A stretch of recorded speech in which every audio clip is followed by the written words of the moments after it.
Olá pessoal, tudo bem? Vamos para a resolução de mais um exercício da plataforma RI. O exercício em questão é o 10.041, coordenadas de um ponto. É um exercício simples para que possamos trabalhar um pouco mais nos conceitos de estrutura de decisão, certo? Então vou ler aqui rapidamente a descrição do problema e em seguida nós iremos resolver, certo? Então, leia dois valores com uma casa decimal, x e y, que devem representar as coordenadas de um ponto em um plano. A seguir, determine qual quadrante ao qual pertence o ponto, ou se está sobre um dos eixos cartesianos ou na origem. Então, a entrada tem que ser as coordenadas desse ponto, né, nesse plano. E nesse caso, o programa deve avaliar se esse ponto ele é a origem, se ele pertence ao eixo X, eixo Y, ou em qual quadrante ele se encontra. Então aqui alguns exemplos de entrada. Então no terceiro exemplo, 00, o programa deve exibir a origem. Segundo exemplo, 0.1, 0.1, primeiro quadrante, cujos valores são positivos. E o primeiro exemplo, 4.5 e menos 2.2. Então, nesse caso aqui, 4.5 estaria, dependendo da escala, poderia estar aqui, em relação ao valor do x, em relação ao valor do y poderia estar aqui. Então, teríamos quarto quadrante, certo? Então, vamos lá para a plataforma Gini, criar aqui nosso arquivo .c e começar a resolver esse problema. Então, o problema 1041, vou nomear aqui o arquivo 1041, P1041, e vamos lá. Então, nesse caso, como as coordenadas podem ter valores reais, eu vou declarar aqui duas variáveis do tipo float, que é o tipo da variável. Vou chamar aqui de x e y, só para manter a equivalência juntamente com a descrição do problema, certo? E, nesse caso, a nossa solução deve ler esses dois valores, então podemos fazer isso através do scanf. Então, scanf. Lembrando que o primeiro componente aqui do scanf seria justamente o formato da entrada. Nesse caso aqui, como é um valor do tipo float, então passamos aqui o porcentagem f, né? E em seguida devemos passar o endereço de memória onde o valor lido vai ser armazenado. Esse endereço aqui, o endereço da variável x, a gente obtém utilizando o i comercial, então i comercial x. E em seguida devemos fazer outra leitura para obter, né, o segundo valor, o segundo componente da coordenada. Então, nesse momento já fizemos, nesse caso aqui, a leitura, e o nosso programa deve determinar se esse ponto é a origem, se esse ponto está no eixo X, no eixo Y ou em qual quadrante ele está. Então vamos tratar por casos, certo? Primeiro caso, vamos verificar determinar que a primeira verificação é para saber se esse ponto é a origem. Então nesse caso, podemos utilizar o if aqui, né? E para esse ponto ser a origem, o x tem que ser igual a 0 e o y tem que ser igual a 0. Então, if se x for igual a 0 e, né? Lembrando que esse aqui é o operador relacional, né? Nesse caso aqui, porque para ser a origem nós temos duas condições. Tanto o x tem que ser igual a 0 e o y também tem que ser igual a 0.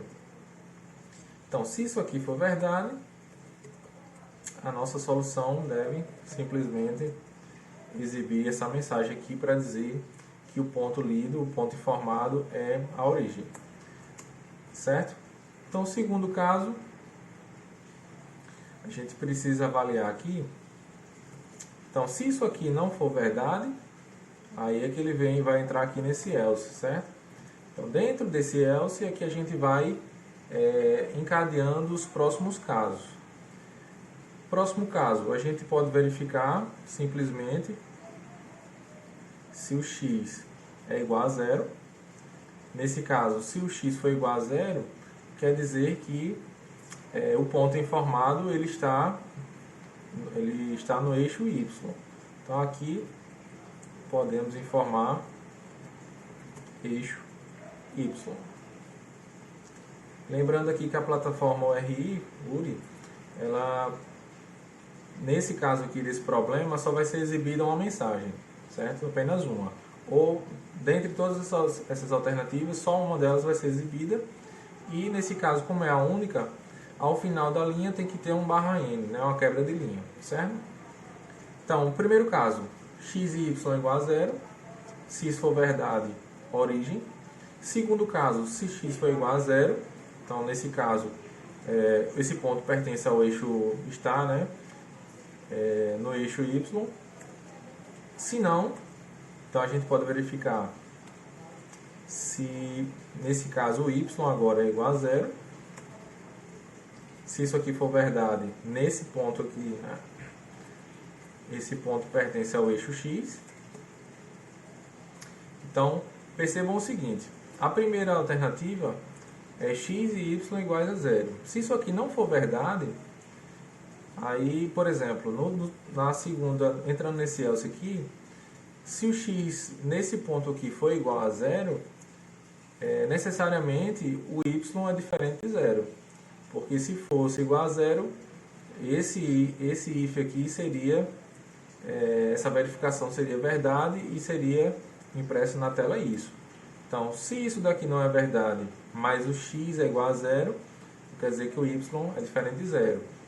Se isso aqui não for verdade, se essa condição aqui da linha 13 não for verdade, e entrar nesse senão, então, fazendo a nova verificação para saber se o y é igual a zero, então quer dizer que se nessa linha 16 essa condição é verificar uma verdade, quer dizer que o y é igual a zero e o x é diferente de zero, certo? Então, um próximo passo que a gente pode verificar, então, se for descendo aqui nas nossas condições, quer dizer que a gente tem que ir testando os demais casos. Então, primeiro caso, origem. Segundo caso, eixo y, perdão. Terceiro caso, eixo x. E agora a gente pode verificar se o ponto, quer dizer, que se o ponto não está em nenhuma dessas condições, consequentemente, ele só pode estar em um dos 4 quadrantes. Então, o primeiro quadrante, para o ponto pertencer ao primeiro quadrante, tanto o x quanto o y devem ser positivos. Então, nesse caso, o x tem que ser maior do que zero e o y também tem que ser maior do que zero. Se isso for verdade, então a gente pode informar aqui que esse ponto pertence ao primeiro quadrante, certo? Se não, uma próxima verificação seria avaliar se ambos são negativos. Então, verifico aqui se o x é menor do que zero e se o y é menor do que zero. Então, para ter um auxílio gráfico aqui, vamos verificar na nossa figura. Então, no primeiro caso, x e y positivos, primeiro quadrante. Segundo caso, que a gente está avaliando aqui, né, na nossa sequência, se o x for negativo e o y for negativo, então o ponto pertence ao terceiro quadrante. Então, vou copiar aqui essa mensagem e aqui informar terceiro quadrante, certo? Se não, se chegar até aqui embaixo, então a gente ainda tem duas alternativas. A gente pode finalizar essa questão com duas alternativas. Se o x for maior do que zero, isso implica no quê? Então, x maior do que zero, chegando até esse ponto, só pode ter o quarto quadrante. Porque nesse caso, para o x maior do que zero, o y tem que ser menor do que zero. Então, o ponto pertence ao quarto quadrante. Então, vamos colocar aqui o nosso printf, Q4. Se chegou até essa linha 28, só nos resta uma opção, que é justamente o ponto ele pertence aqui ao segundo quadrante, ou seja, o x é negativo e o y é positivo. Então aqui a gente não precisa nem colocar um novo if, basta informar aqui printf q2, certo, pessoal? Então percebam que para essa questão é possível praticar bastante o uso, né, das estruturas de condição. Nesse caso a gente tem um if aninhado, ou seja, vários ifs dentro de outros ifs, e tem várias alternativas, né? If, se não, se não, se não, até que nós possamos, na verdade, estabelecer todas as alternativas lógicas para esse problema. Então percebam que são excludentes, né? Por isso que a gente pode utilizar o if-else. Então, primeiro caso, origem, está sendo verificado nesse if. Se não, segundo caso, apenas o x igual a zero, eixo y. Terceiro caso, se não, se o y igual a zero, eixo x. Se não, próximo caso, ambos positivos, primeiro quadrante. Próximo caso, ambos negativos, terceiro quadrante. Penúltimo caso, apenas o x positivo. E o último caso, resta apenas o segundo quadrante, certo? Então, com essa questão podemos aí praticar um pouquinho o uso do if, né? Do if, do else. E é possível a gente praticar bastante essa questão dos casos lógicos e espero que tenha ficado claro, certo, pessoal? Aqui na questão eu já havia feito a submissão, já consta aqui como resolvido. Então espero que tenha ficado claro a solução desse problema. Qualquer dúvida vocês podem entrar em contato ou utilizar aqui a plataforma fórum, né? Recurso fórum da plataforma URI, para poder interagir com outros usuários do site, e bem como tanto auxiliando outras pessoas que estão com alguma dúvida, bem como pedindo um auxílio, certo? Então espero que tenha ficado claro. Até a próxima resolução do problema ou até uma próxima aula, certo? Até mais, tchau, tchau.